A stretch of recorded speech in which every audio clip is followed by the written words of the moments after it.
10 astuces sur Python pour améliorer ta productivité et gagner en temps. Let's go. Première astuce, ça va être tout simple, c'est l'utilisation des dièses. Sur Python, le dièse correspond à un commentaire. Dans notre cas, le plus important pour avoir un code réutilisable, ça va être de commenter nos fonctions et commenter notre code. Ici, par exemple, j'ai une fonction qui va calculer l'aire d'un rectangle. Dans ce cas, on a une vérification que la largeur et la longueur ne sont pas nulles.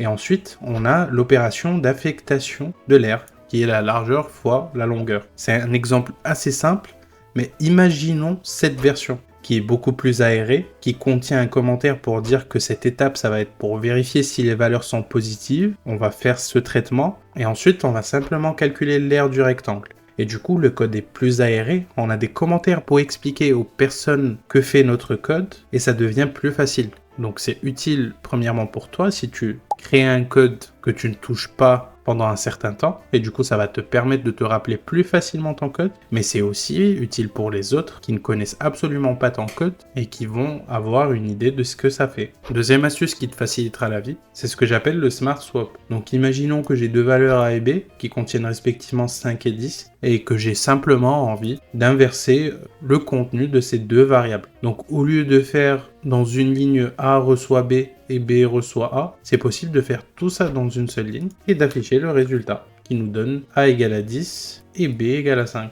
Troisième astuce, ne pas réinventer la roue. C'est-à-dire que je n'ai pas besoin de coder quelque chose qui pourrait exister dans des packages. Ici, par exemple, dans le package collections, on peut avoir une fonction qui s'appelle counter qui va nous afficher pour chaque valeur existante dans notre liste le nombre d'occurrences. Et du coup, ça nous permet d'éviter de parcourir la liste et de faire un compteur à chaque fois pour savoir combien de fois existe Apple ou bien combien de fois existe banane. Et du coup, ça nous affiche un dictionnaire qui contient pour chaque valeur dans cette liste le nombre d'occurrences. Ici, on a 3 pommes, 2 bananes et une cherry. Quatrième astuce, ça va être d'utiliser la compréhension de liste. La compréhension de liste va te permettre de gagner en temps énorme. C'est-à-dire qu'au lieu de faire une boucle et de parcourir et d'ajouter à chaque fois dans une liste x au carré, on peut le faire simplement en une seule ligne et gagner beaucoup de temps. Et du coup, on a les carrés de chaque chiffre de 1 allant à 10. Next astuce, c'est d'utiliser la fonction enumerate. Cette fonction sur Python va te permettre d'avoir l'élément et l'indice qui est affecté. Et du coup, pour utiliser cette fonction, il faut l'incorporer dans une boucle for et ensuite assigner un indice qui va te permettre de retrouver un indice et l'élément en question qui va te permettre d'avoir l'élément de la liste en question. Et du coup, ça te donne le résultat. Ici, on peut avoir un affichage qui est assez organisé et dire que la première valeur, c'est Apple, la deuxième valeur, c'est banane, et la troisième valeur, c'est cherry. On remarque ici que c'est possible d'ajouter l'argument start égale à 1, parce que généralement, les listes sur Python commencent d'un indice égal à 0. Et du coup, au lieu de dire item 0 égale à Apple, on va dire item 1 grâce à ce paramètre-là. Et du coup, ça peut te permettre de gagner énormément de temps, et en termes de propreté de code, il n'y a pas meilleur que ça. Sixième astuce, ça va être de faire des if en une seule ligne. Et du coup, ça va te permettre d'avoir moins de lignes dans ton code et d'avoir un code très propre.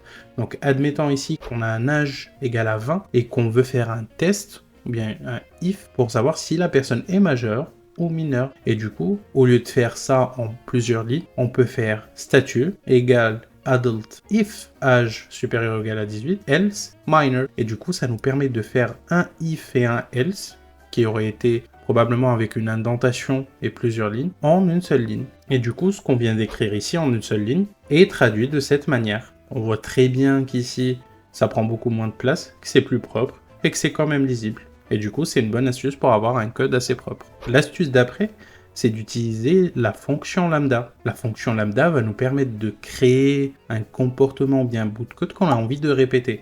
Et du coup, ici, ce qu'on a envie de faire, c'est une opération d'addition. Et on va dire que pour chaque x et y, on veut retourner x plus y. Et du coup, c'est ce que ça nous donne. Quand je fais add 2 et 3, ça prend en considération x égale à 2, y égale à 3, ça me fait la somme.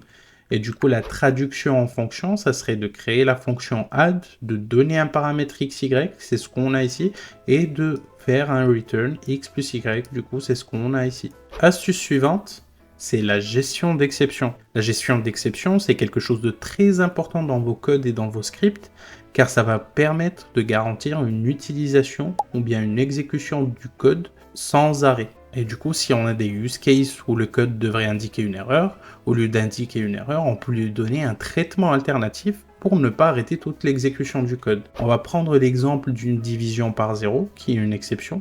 Et du coup, si notre résultat peut être 10 sur 0, on va lui dire division par 0 is not allowed. Et du coup, ici, si j'ai envie de faire un autre traitement, par exemple, j'ai envie d'afficher la somme de 5 plus 4, ça va me permettre de ne pas m'arrêter ici et de continuer l'exécution de mon code.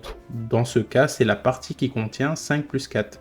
Donc, admettons qu'on n'ait pas ça. Du coup, quand j'enlève le traitement de cette exception, on a une erreur qui arrête le code et qui nous dit division by 0. Et du coup, ça arrête notre code et on n'a pas le résultat escompté. Pour gagner en temps, c'est possible d'utiliser l'instruction zip pour itérer deux séquences en même temps. J'ai des noms et j'ai des âges. Ce sont deux séquences qui contiennent exactement le même nombre d'éléments. Alice a 30 ans, Bob a 25 ans et Charlie a 35 ans. Bien sûr, ça aurait été mieux d'avoir un dictionnaire ou autre avec nom et âge. Mais ici, admettons qu'on soit dans des cas où on a deux listes différentes. Et du coup, c'est possible d'utiliser l'instruction zip pour faire une itération sur les deux séquences en même temps et d'afficher à chaque fois le nom et l'âge, ce qui nous donne ce résultat.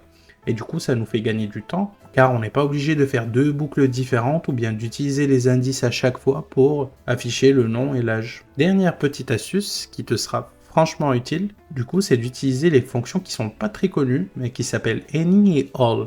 Et du coup, on a une liste de nombres pairs. Et ici, on veut vérifier si au moins un nombre est pair. Et du coup, on va dire, je veux au moins un nombre pair dans chaque x que contient numbers. Et du coup, ici, en utilisant le mot-clé all, je vais vérifier si tous les nombres sont pairs. Et du coup, quand j'affiche le résultat de ces deux instructions, ça me donne deux vrais. C'est-à-dire que ici, il y a au moins un nombre qui est pair. Et ici, tous les membres sont pairs. Donc, admettons que je rajoute 11 qui ne soit pas pair, je réexécute le code. Ici, j'ai au moins un élément qui est pair, donc la condition ne change pas. Mais ici, vu que j'ai 11 qui n'est pas pair, ça ne respecte plus cette condition. C'est le all et le any qui va te permettre de traiter ce genre de cas. Et là, ça nous fait gagner du temps et ça nous fait gagner en termes de propreté de code. Et bien sûr, sans oublier de commenter à chaque fois ce que fait chaque ligne. J'espère que ces astuces te seront utiles et n'hésite pas à t'abonner pour en voir plus. Les codes seront disponibles sur mon lien GitHub qui sera dans la description.